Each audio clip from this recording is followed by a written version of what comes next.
On aborde maintenant le Togo pour cette seconde partie de l'émission Le Monde en 7. Autour de moi sur le plateau, Dr Kodjovi Obenton, président de Nouvelle Vision, et Constant Lemou, analyste politique, membre du CJD. Dans la partie réservée au Togo, on va évoquer le processus électoral. Le recensement va débuter le lundi prochain, 1er octobre, selon le chronogramme donné par la Commission électorale nationale indépendante, chronogramme confirmé par la CEDEAO. Et du côté de la coalition des 14, eh bien, on a lancé un appel à boycotter cette opération de recensement, appel lancé donc à l'endroit du peuple togolais. D'abord, docteur Obenton, une première réaction plus globalement, avant de venir particulièrement au sujet du recensement, plus globalement sur la crise politique elle-même.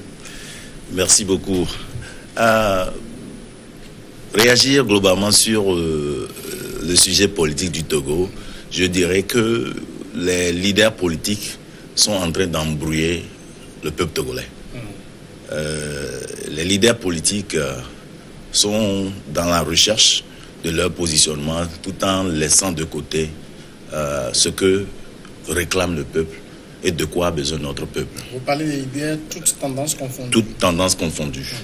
Donc, comme vous avez dit de répondre globalement, je dirais ça, mais si dans le vif du sujet, j'apporterai des déclarations, j'apporterai des développements sur le pourquoi j'ai dit ça et ce que je pense de la CENI, ce que je pense du régime au pouvoir et aussi des leaders de l'opposition et ce que je propose pour le peuple togolais, pour la jeunesse togolaise. Alors justement, sur le processus même de recensement.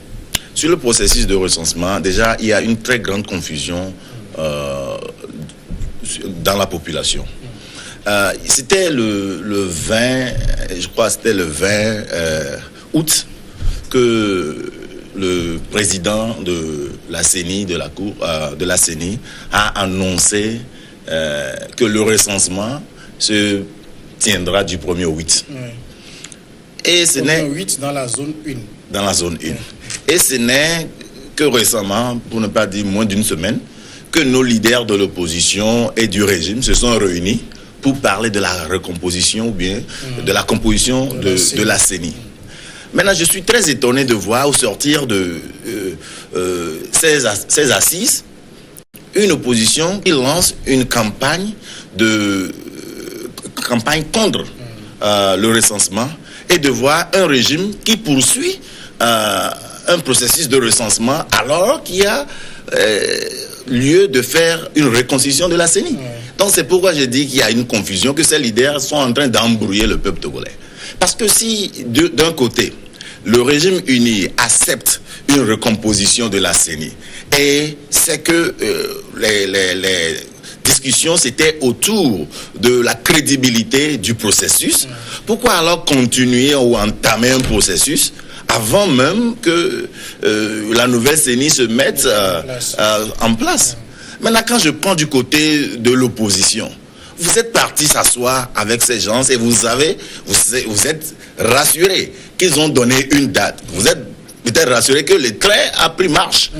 Mais pourquoi sortir de cette assise sans pour autant demander des préalables, c'est-à-dire au moins que la CENI qui a lancé son mode de travail, son processus, arrête au moins ce processus afin que la nouvelle CENI puisse tenir le concret depuis la base. Donc je ne vois pas pourquoi ils sont sortis satisfaits et applaudissant au fait de la chose, disant qu'ils vont retourner à la CENI, mais n'ont pas eu cette opportunité de dire que le processus qui a été déjà annoncé officiellement soit arrêté. Donc voilà une très grande confusion. Maintenant, est-ce que le premier, les Togolais de la zone numéro 1 doivent aller pour se faire recenser ou pas? Est-ce que aller veut dire je suis du régime ou bien je suis de l'opposition? Maintenant, c'est toute une confusion. Et là, maintenant, comme nous, on a l'habitude dans la nouvelle vision de ne pas trop se cadrer sur des problèmes, mais apporter des solutions. Mais j'ai cru comprendre également que la décision du conseil ou bien des facilitateurs, ensemble avec les leaders, c'est de donner jusqu'au 30 novembre pour que les membres de l'opposition puissent envoyer leurs représentants. Le 30 septembre. Le 30 septembre. Demain.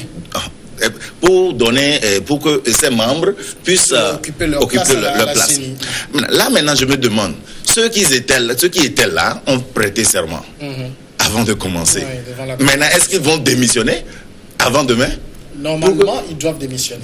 S'ils doivent laisser leur place aux autres, ils doivent démissionner, selon les explications que donnent certains. Ok, si c'est le cas, alors, donc ça veut dire que le recensement qui est mis sur pied doit être conduit par la nouvelle CENI, et que si cette nouvelle CENI prend poste rapidement, et que déjà demain, ils sont assis et vont reviser ensemble le processus et puissent pointer de doigt ce qui est anormal. Ensemble, nous pourrons aussi comprendre qu'on pourra repousser. Mais rester de côté, commencer par boycotter ou bien chercher à continuer un processus sans avoir l'adhésion des deux camps, je pense que c'est très confus pour le peuple togolais. La confusion qu'évoque Dr Ton, Constant Lemou, vous la comprenez?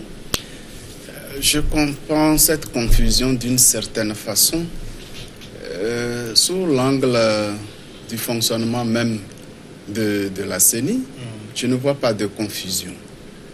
Il s'agissait de renforcer la CENI. C'est ce qui a été fait. Bon, on est parti du renforcement, on a abouti à la recomposition. Ça dépend de celui qui l'analyse. Qu'est-ce que nous appelons recomposition? Et qu'est-ce qu'on appelle renforcement?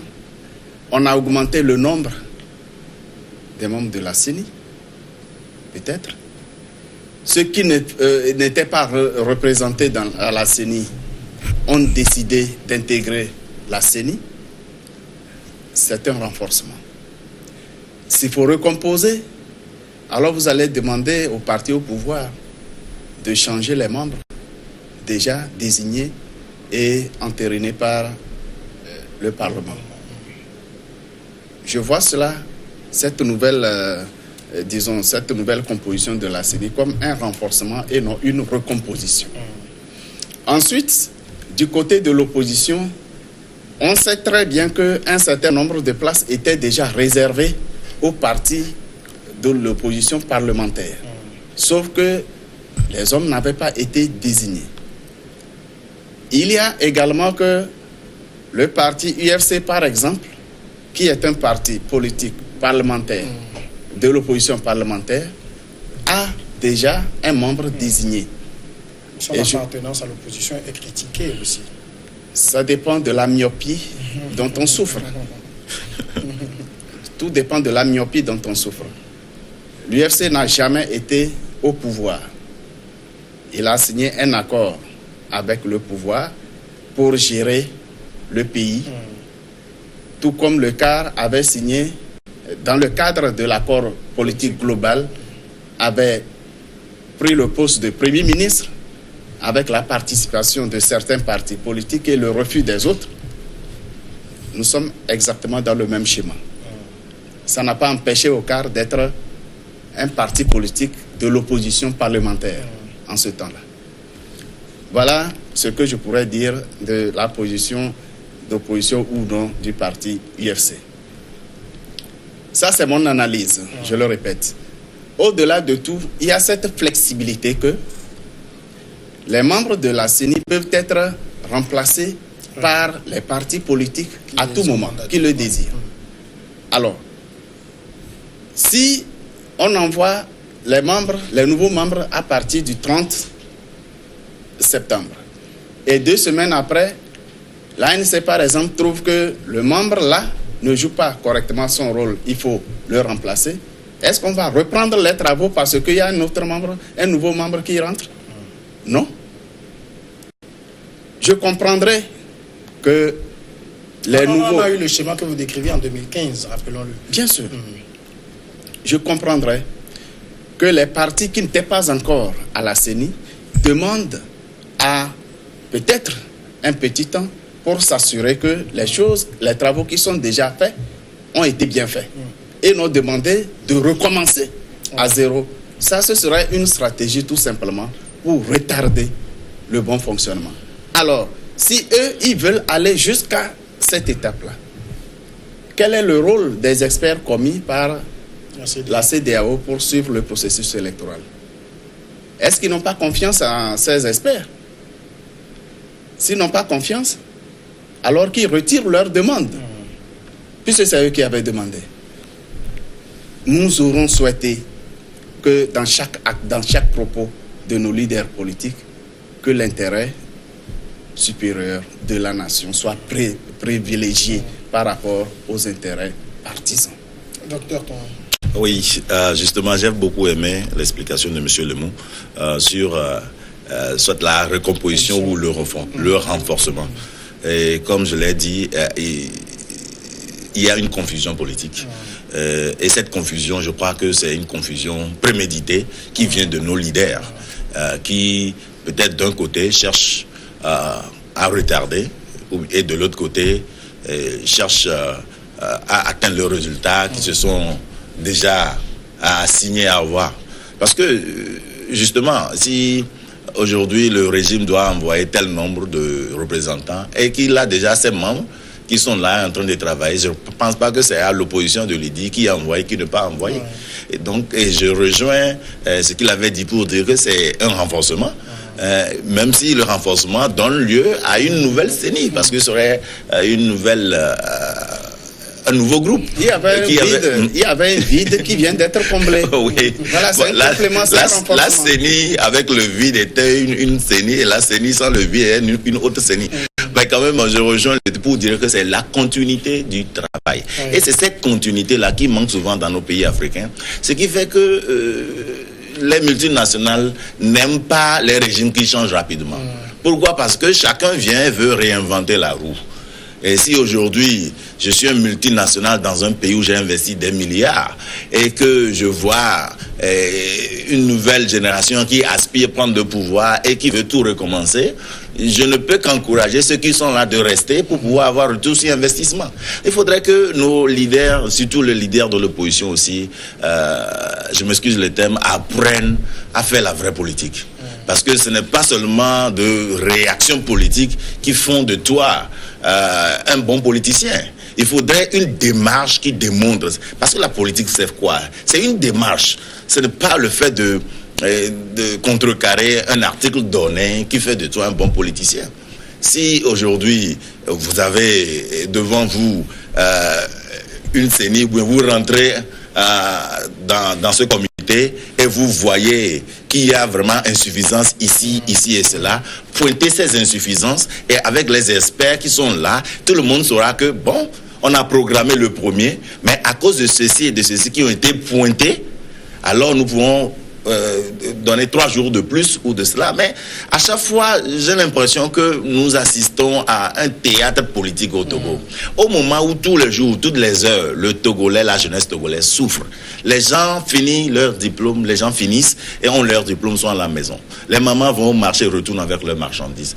Au bord du goudron, on trouve des jeunes qui ne savent même pas. Quand tu leur dis, tu as quel plan, ils te regardent comme si tu es en train de se moquer de lui parce que il n'arrive même pas à rêver.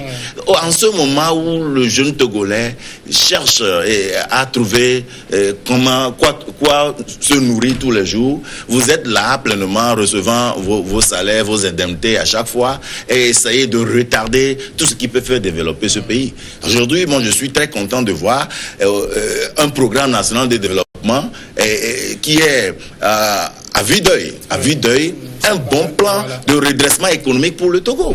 Si les discussions étaient autour de ce programme qui déjà aspire, qui déjà incite des investisseurs à soutenir le Togo, un programme qui peut produire, qui peut créer des emplois dans tout le Togo, je serais plus content. Je serais vraiment content de voir ça. Donc, de voir des leaders de l'opposition et du régime discuter des stratégies d'application de ce projet. Parce que on ne va pas dire seulement seulement parler du Programme national de développement. Il y a beaucoup de beaux projets dans ce pays qui ne produisent pas de résultats. Parce que, c'est parce qu'il n'y a pas vraiment des hommes qu'il faut à la place qu'il faut. Il n'y a pas les compétences qui se mettent à disposition. Il n'y a que des relations pas basées sur la compétence. Ce qui fait que, oui, on a de beaux tests, mais dans l'application de ces tests, on a toujours de mauvais résultats. Donc aujourd'hui, moi, je pense qu'on a une chance. Et la chance que le Togo a aujourd'hui, c'est qu'il y a des jeunes compétents autour de la table. Et c'est pourquoi nous disons, il faut avoir une nouvelle mentalité, une nouvelle vision, une nouvelle manière de voir les choses. Ça veut dire que vous pensez que le débat au Togo est trop politico-politicien? Justement. Et c'est ce qui fait le problème. Parce que si le débat était basé sur des aspects techniques du développement de notre pays, on aura eu des gains de cause dans plusieurs domaines. Ça fait combien d'années les médecins à l'hôpital réclament le minimum donné? Ça coûte combien pour le faire? Et combien de politiciens se sont levés pour parler de ça? Ça fait combien de temps les enseignants, à chaque rentrée, demandent des applications de leur minimum de ce qui a été offert à leur département? Mais combien de politiciens se lèvent pour parler de ces conditions des enseignants? Même le programme, même l'armée. Ça fait combien d'années il y a eu le vote d'un nouveau statut qui n'est jamais appliqué et que les hommes en uniforme sont devenus des producteurs de la misère de ce pays parce que des conditions pénibles. Donc, il y a de nos politiciens qui ne parlent pas des aspects techniques qui peuvent faire fonctionner notre pays, mais qui ne font que des luttes politiciennes pour le positionnement politique. Donc, c'est ce qui fait que la crise togolaise perdure. Parce que d'un côté, il y a un régime qui a peur de deux choses, selon moi, mon analyse. Oui. La peur du lendemain et la peur de perdre des privilèges. Et de l'autre côté, il y a un autre groupe de leaders qui veut accéder à la magistrature suprême. Alors qu'au même moment, il y a une tension entre les deux camps. C'est pourquoi je dis toujours que tant qu'il y aura le même régime et la même opposition, on aura les mêmes problèmes. Parce que ce régime qui doit passer la main au second groupe a peur de ce que ce second groupe peut lui faire. Et automatiquement, quand le régime a peur, tous ces aliénés, tous ces éléments comme les multinationales, toute l'équipe a peur, les bailleurs, toute l'équipe a peur. Et justement, au niveau de l'économie, on ne peut jamais donner la direction de tout un peuple à n'importe qui. Parce qu'il y a des milliards, il y a la Banque mondiale qui finance, il y a beaucoup de choses qui se passent. Donc il faut quelqu'un, un homme d'État, pour conduire un État. Aujourd'hui, nous voulons l'émergence d'une classe politique où on aura quelqu'un qui peut démontrer qu'il a les capacités, les aptitudes de prendre en considération tous ces éléments pour faire évoluer notre pays. Mais si cela n'existe pas, je vous rassure que peu importe 16 décembre, 20 décembre ou 2020, on aura les mêmes problèmes. Donc il est temps que ça change. Il est temps pour une nouvelle vision. Il est temps qu'une nouvelle classe politique puisse émerger. Et cette classe politique ne doit pas se positionner d'une manière partisane. Une classe politique qui accepte, peu importe ta position politique, de venir à table avec ta compétence pour qu'ensemble, nous puissions les mettre à disposition de notre peuple pour l'évolution de notre pays. Constant Lemou. Oui, je me suis beaucoup abreuvé de l'analyse du docteur Ton. C'est très bien. Sauf que il reconnaît dans son analyse que nous avons aujourd'hui un bon plan national de développement, le PND, que le gouvernement a savamment préparé pour que les partenaires internationaux puissent accompagner le Togo dans la réalisation de ce plan. Ça, c'est un des éléments de projet de société du régime en place qui ne devrait plus avoir peur de partir, mais qui partirait à l'aise s'il y a un autre parti politique, un autre candidat qui réussirait à proposer un meilleur projet de société et arriver à convaincre la population et serait élu démocratiquement aux élections présidentielles et non de procéder par un putsch. Nous sommes tous d'accord que le pouvoir la gestion du pouvoir comporte des avantages énormes. Et même être de l'opposition, il y en a aussi. C'est ce qui fait que beaucoup n'aiment pas que cette crise finisse, parce que quand on est leader de l'opposition, dans une situation de crise, ces missions interminables rapportent quand même quelque chose. Et vous êtes au courant aussi, comme moi, depuis quelques 2 semaines sur les réseaux sociaux, cette négociation que le leader de l'opposition aurait faite pour que sa fille travaille dans une institution financière internationale. Mais là, dans cette institution, il n'y a pas qu'une seule place. Il y a plusieurs places, mais quand il est allé négocier, il a négocié pour sa fille. Voilà les raisons cachées, réelles, qui motivent nos leaders politiques. Voilà les raisons réelles cachées. Et ça ne surprendrait pas qu'à chaque propos ou chaque acte, la tendance c'est de retenir le pays et non de l'accompagner. Aujourd'hui, l'opposition n'est pas prête à féliciter le pouvoir en place ou le chef de l'État pour les avancées réalisées. Mais on est prêt à démontrer que rien n'est bon. Nous, à la société civile, nous disons non, il y a beaucoup de choses qui sont bonnes à préserver. Il faut demander à faire davantage. Il faut perfectionner ce qui est mal fait. C'est ça notre vision à nous, au niveau de la société civile. Il ne s'agit pas de changer pour changer, mais il faut savoir pourquoi on change quoi. C'est notre préoccupation majeure. Maintenant, si votre projet de société convainc le mieux notre population, en nous assurant que les acquis sont à préserver, eh bien tout le monde va vous applaudir. Vous serez plébiscité en 2020. Justement. Alors il faut nous rassurer. C'est ça le problème.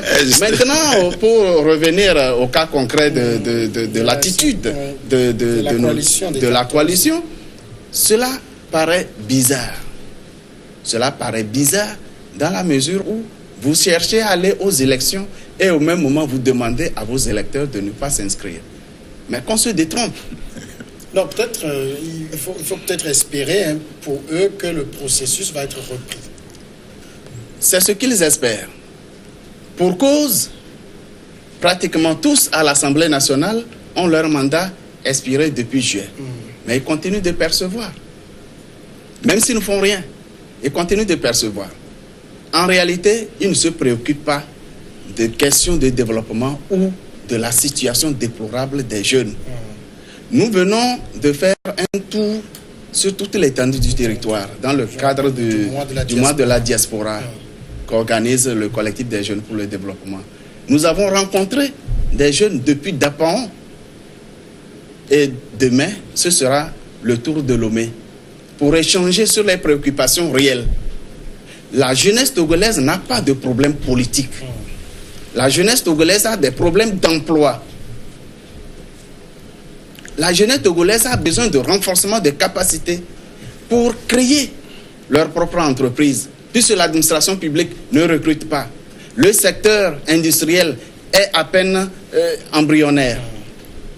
C'est difficile que les sociétés privées absorbent tous ces jeunes diplômés dont les profils ne répondent pas forcément aux besoins du marché du travail. Les jeunes ont besoin d'être accompagnés financièrement. Ils ont juste besoin d'un coup de pouce pour se prendre en charge. Les questions de politique, des questions de réforme, les questions de qui est président, qui ne l'est pas, qui veut accéder au pouvoir, ce n'est pas ça le problème de la jeunesse togolaise.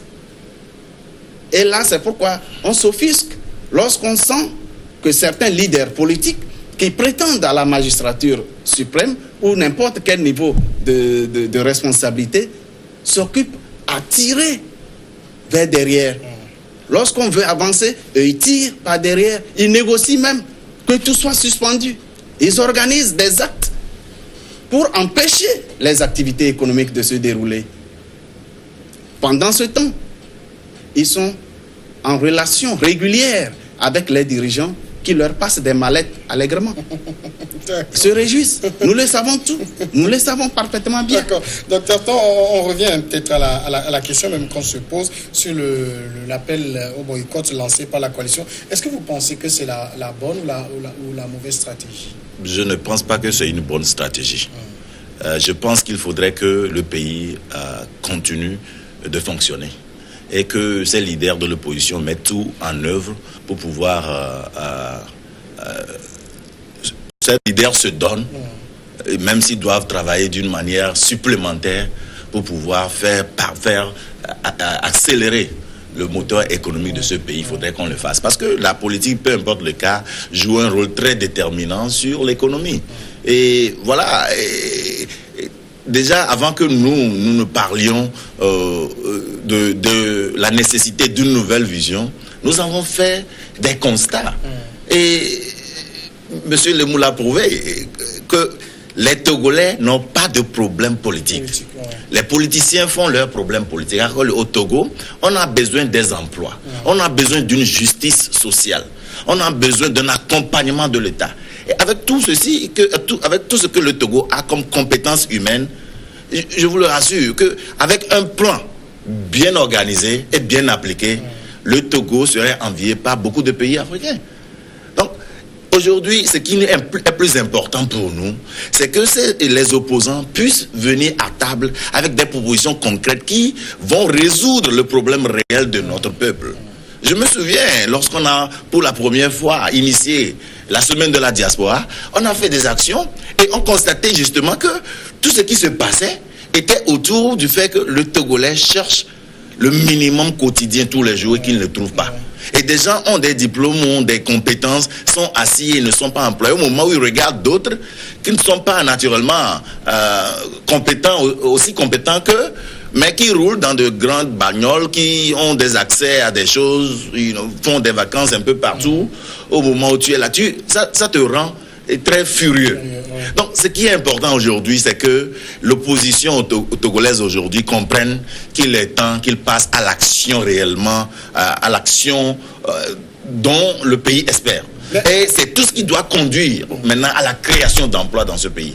Est-ce que le lien entre ce que vous dites, c'est vrai que vous dites que la préoccupation des Togolais n'est pas fondamentalement politique, mais ce lien-là est aussi assez vite fait dans la mesure où les gens disent le système qui est là, on le connaît déjà, il faut que les choses soient transparentes du côté politique pour qu'on puisse espérer une alternance aussi. Vous savez ce qu'on appelle le système qui est là. Le système qui est là, c'est le régime et son opposition. C'est ce régime et son opposition qui est le système. Ce n'est pas le régime seul qui est le problème. Donc quand l'opposition dit aujourd'hui, c'est le système qui ne permet pas, il faut une alternance. Donc il faut un balayage des deux. Mais pour que les deux soient balayés, il faudrait que l'une parte d'abord. Et ce n'est pas le papa qui partira premièrement. Donc il faut un renouvellement de la classe politique. Mais aujourd'hui, ça ne se décrète pas non plus. Justement, c'est pourquoi je n'aime pas quand les politiciens disent aujourd'hui que nous voulons l'alternance. Parce que je compare ça à quelqu'un qui se met dans la rue pour dire que nous voulons le salaire. Au lieu de faire peut-être une manifestation pour demander de l'emploi, tu fais une manifestation pour demander le salaire. Donc, l'alternance, c'est le produit fini d'une politique.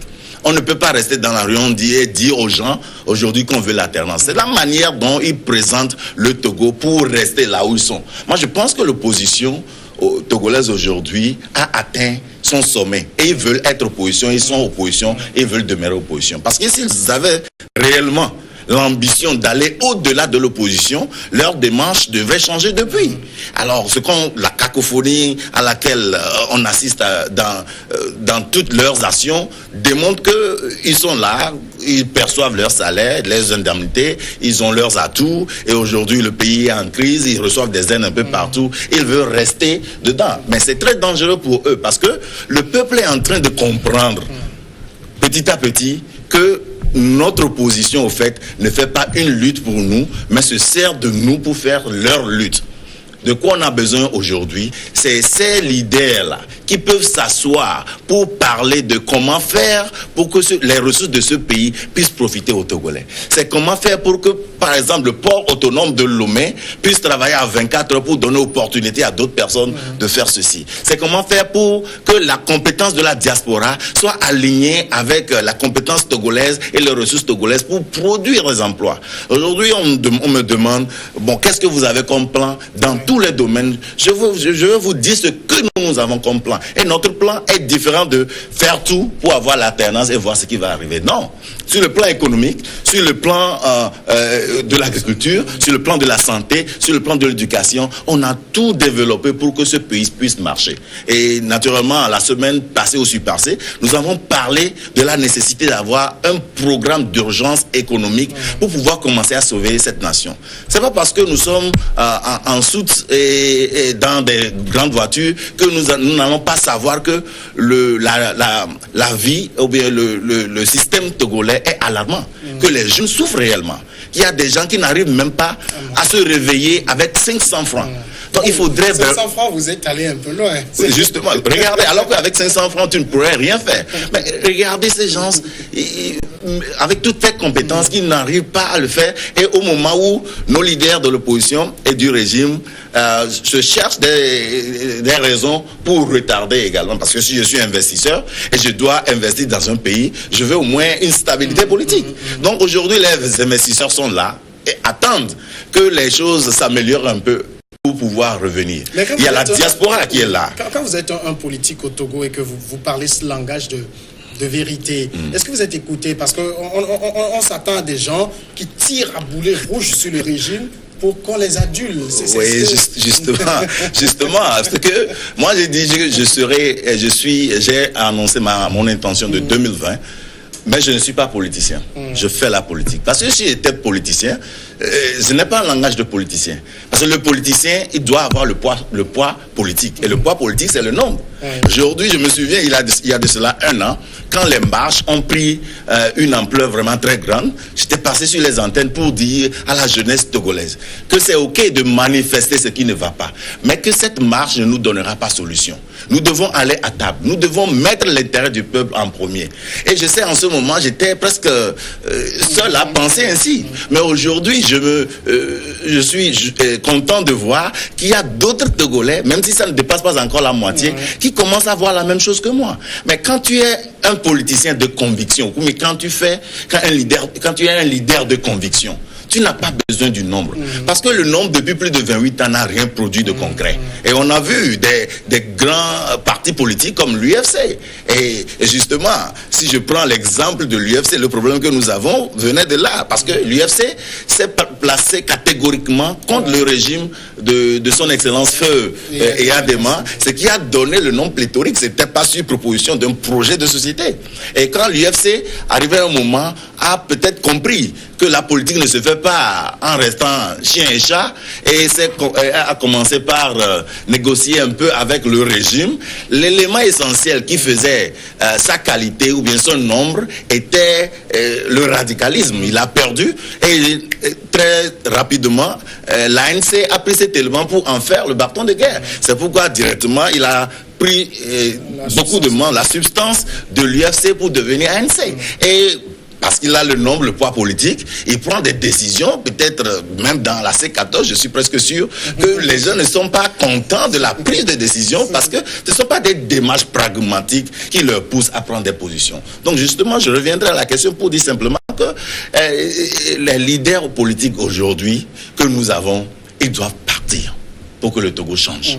Constant Lemou, l'alternance, puisque nous venons de l'évoquer, vous l'avez dit vous-même, ça doit être venu des élections et des élections transparentes. Et ce que demande la C14, c'est d'avoir des élections transparentes, d'après ce qu'ils disent en tout cas. Très bien. Est-ce que la C14 a la formule magique pour garantir les élections transparentes? La question reste posée. De qui la C14 attend des élections transparentes si elle n'est pas à la CENI pour organiser les élections, pour participer à l'organisation des élections? Les élections seront transparentes, les résultats seront proclamés, mais la C14 contestera les résultats parce qu'elle a perdu. Mais oublions qu'elle s'est préparée elle-même à perdre en demandant le boycott du recensement. Quand ces électeurs ne sont pas recensés, qui votent pour qu'ils gagnent? C'est le même cycle depuis 90, c'est le même cycle. Et Dr Ton a raison de dire qu'une certaine classe politique doit partir pour que le Togo puisse émerger. En réalité, ce ne sont pas les élections que la C14 veut, ce ne sont pas moins encore les élections transparentes. les ambitions sont autres, les agendas cachés sont très lourds. Ce sont des ambitions strictement personnelles que chacun réclame au sein de la C14. Sinon, personne ne comprendrait ce comportement. Personne. Mais là, nous observons comment notre pays avance. L'alternance, ce n'est pas seulement au sommet de l'État, c'est l'amélioration de l'ensemble de la vie du pays. Docteur Ton a parlé tantôt de la question de la santé. Aujourd'hui, tout est presque rentré en ordre au niveau du ministère de la Santé. Mais on n'a pas ajouté un seul rond au salaire. C'est un problème de gestion, savamment orchestré. Des responsables des structures de santé qui se plaisent à détourner allègrement tous les financements en ressources financières, matérielles et encore le pléthore du personnel qu'on recrute comme on veut. Mais là, le premier responsable qui a conduit les grèves à répétition, qui a paralysé, qui a occasionné des morts, dont il supporte la responsabilité morale, n'a pas levé le doigt pour démontrer que ce n'était pas une question de gestion à laquelle il a participé. C'est ça la réalité de notre pays. C'est, au niveau de la santé, c'est un problème de gestion qui s'est posé. Mais au niveau de l'éducation, c'est vrai, le gouvernement a traîné les pas pour prendre les grandes décisions. Et je pense que maintenant, ça y est. J'espère que la dernière rencontre de Palimé a mis tous les acteurs d'accord et chacun va jouer sa partition pour qu'on s'en sorte. Pour l'essentiel, nous avons besoin tous des élections transparentes. Nous avons tous besoin de l'alternance. L'alternance, ce n'est pas voir tel individu au pouvoir à la place de tel autre. Non. L'alternance dans la gestion du pays. Mais lorsque nous voyons la nébuleuse de la C14, je n'exagère pas, mais si le leader de l'opposition n'arrive pas à gérer l'ensemble de l'opposition, alors est-ce que ce leader pourrait gérer l'ensemble du pays? Alors comment? Sa mission, elle est clairement définie dans le décret définissant les attributions du chef de l'opposition, chef de file de l'opposition. Mais les avantages ne crachent pas dessus. Hein? Les avantages ne crachent pas dessus. Mais les responsabilités, ils s'en foutent pas mal. C'est ça notre situation au niveau politique. Autour du chef de l'État, ce n'est pas l'idéal. Ce n'est pas l'idéal. Et les actions que mène le chef de l'État, et si on a bien écouté le président de la République, il ne s'est jamais totalement satisfait d'un résultat obtenu. À chaque succès, il dit qu'il reste encore beaucoup de choses à faire. À chaque succès. Qu'il soit appelé à inaugurer tel ou à entériner tel ou tel acte qui avance le pays, il dit toujours il y a encore à faire. Mais ce n'est pas lui seul. Il ne peut rien faire seul. Mais si nous avions des gens comme Dr Ton autour du chef de l'État et qui font exactement ce qu'ils pensent et ce qu'ils disent, nous serions très loin. Mais lorsqu'on donne la parole à chacun, il démontre par A plus B qu'il peut conduire le Togo sur la Lune. Mais nous, heureusement, nous sommes là pour contrôler. Au niveau de la société civile, nous sommes là pour contrôler l'action des pouvoirs publics. Alors, et lorsque Ton sera président de la République, il nous trouvera sur son chemin si jamais il ne fait pas ce qu'il a dit. Alors, on a écouté de vos deux réponses que la stratégie de la C14 qui consiste à demander le boycott est mauvaise. Mais alors, que doit faire le peuple? Parce que c'est à eux qu'on s'adresse, c'est à lui qu'on s'adresse, et c'est en son nom que certains parlent, estiment parler. Justement, aujourd'hui, je ne veux pas me mettre en position de guerre contre un régime ou bien une opposition, mais en tant qu'un acteur de la société civile qui aspire voir le Togo évoluer, en tant qu'un Togolais citoyen, un citoyen togolais jouissant de mes droits, qui aspire conduire ce pays, je laisserai cette analyse à la jeunesse togolaise. Imaginez aujourd'hui le premier l'opposition appelle au boycott. Et les adeptes de l'opposition, la jeunesse togolaise autour de l'opposition, n'y va pas. Et la majorité des gens du régime se sont inscrits. Oui. Avant de voter, il faut avoir un carte d'électeur. Et nous avons su depuis plusieurs années que même s'ils boycottent, à la fin, ils arrivent toujours à rejoindre le train. Mais si demain, après la période d'inscription, ils arrivent à rejoindre le train, ceux qui n'avaient pas, ne se sont pas enregistrés, la majorité serait ceux-là qui les ont occultés. Et lorsque les élections seront transparentes, d'une manière transparente, le régime va encore gagner transparentement. Donc, est-ce là le bon choix de ne pas aller, sachant que les autres vont toujours aller s'enregistrer? Et quand le jour viendra, ils vont voter et nous n'allons pas voter. Ça, c'est la question que la jeunesse doit se poser. Moi, je pense naturellement qu'aujourd'hui, nous avons devant nous au moins 48 heures. Oui. Que l'opposition puisse rapidement aller à la CENI et qu'ils puissent faire un travail, même s'ils doivent rester là-bas jusqu'au lendemain, pour réviser le dispositif mis en place.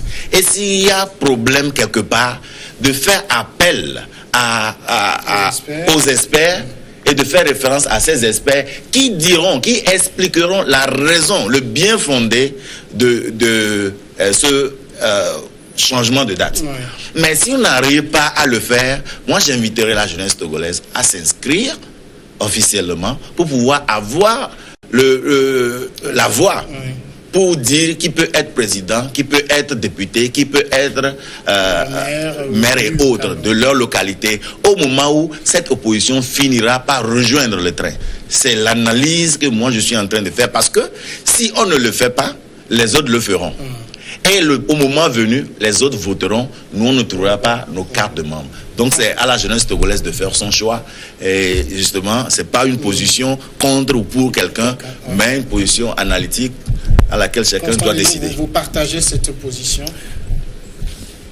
Presque entièrement. Nous concevons que les électeurs togolais ou l'ensemble de la population togolaise n'est la propriété d'aucun leader politique. Si un citoyen libre, jouissant de ses droits, s'estime propriété privée d'un leader politique, la personne aura démissionné devant ses responsabilités. Nous devons tous travailler pour faire avancer notre pays. Et le chef de l'État l'a toujours répété, nous avons besoin dans notre pays de la paix, de la stabilité, et nous avançons dans le développement. Pour que cela se réalise, pour que nous puissions donner confiance, pour que le Togo donne confiance aux investisseurs, il faut ces trois piliers-là. Paix, stabilité et développement. Et nous sommes dans une phase décisive. Le recensement fait appel à tous les Togolais sans exception ayant atteint l'âge de la majorité. Tout citoyen doit prendre sur lui la responsabilité d'aller se faire enregistrer, se faire recenser, obtenir sa carte d'électeur. Le moment du vote viendra où il décidera pour qui voter. C'est ça le plus important. Qui sait si ce leader qui s'estime propriétaire des électeurs togolais sera en vie dans 2 jours, au moment où il faudra voter? Personne. Qui sait qui sera candidat au moment des élections? Pour le moment, nous ne le savons pas. Mais il faut que chaque citoyen se fasse recenser, obtienne sa carte et attendre le moment de voter. Et il votera. Et encore, je voudrais attirer l'attention que dans notre pays, il y a une bonne proportion de citoyens qui n'ont pas de carte nationale d'identité. Bien sûr. Et très souvent, dans les opérations courantes, c'est la carte d'électeur. C'est la carte d'électeur les gens utilisent. Alors, lorsque les leaders de l'opposition demandent aux gens de ne pas aller se faire recenser, donc de ne pas avoir la carte d'électeur qui puisse leur servir en dehors des opérations électorales, c'est une façon de se moquer des citoyens togolais. Parce que Ils n'ont que Dieu pour leurs ambitions personnelles, strictement personnelles, et non pour le bien de notre pays. D'accord. Docteur Ton, un dernier mot, on va finir. Moi, je dirais à la jeunesse togolaise qu'il y a de l'espoir pour le Togo. Et que nous entamons une phase très décisive dans la vie, dans l'histoire de notre pays, le Togo. Je trouve dans la société, surtout dans la société civile et dans la diaspora, des jeunes compétents qui peuvent faire de ce Togo un Eldorado en Afrique. Et je pense que le combat vient d'être entamé. Et que la nouvelle génération arrive à comprendre qu'il faut une nouvelle vision des choses, une vision qui s'oriente sur comment préparer le devenir, l'avenir de notre pays. Donc je rassure à chacun de vous que peu importe là où vous êtes, peu importe vos appartenances politiques, si vous rêvez d'une émergence togolaise, soyez de nos côtés pour faire du programme que nous avons, le meilleur programme, pas pour être président, mais pour que le Togo puisse décoller à jamais et devenir un pays soudé et émerger. Docteur Kodjovi Aubin Ton, président de Nouvelle Vision, merci d'être passé dans cette émission. Je vous remercie. Constant Lemou, analyste politique, membre du collectif des jeunes pour le développement, merci à vous aussi. Merci, même si nous n'avons pas suffisamment de temps pour que je place mon dernier mot, il est très important parce que là, nous avons entamé une très grande opération de rencontre, de sensibilisation, de partage des préoccupations de la jeunesse. Ce n'est pas seulement au plan national. Il y a une mission qu'on vient de terminer aux États-Unis et qui rapporte une bonne moisson parce que beaucoup de partenaires sont décidés à accompagner le Togo, à conclure des accords de partenariat avec les structures, disons les collectivités locales pour booster le développement à la base. C'est très important pour nous et nous avons vraiment besoin de préserver la paix, maintenir la stabilité pour attirer davantage des investisseurs pour que notre pays puisse définitivement décoller. Le message est passé. Merci donc à vous d'être passé dans cette émission. À vous qui l'avez suivi, merci. Je vous retrouve le samedi prochain.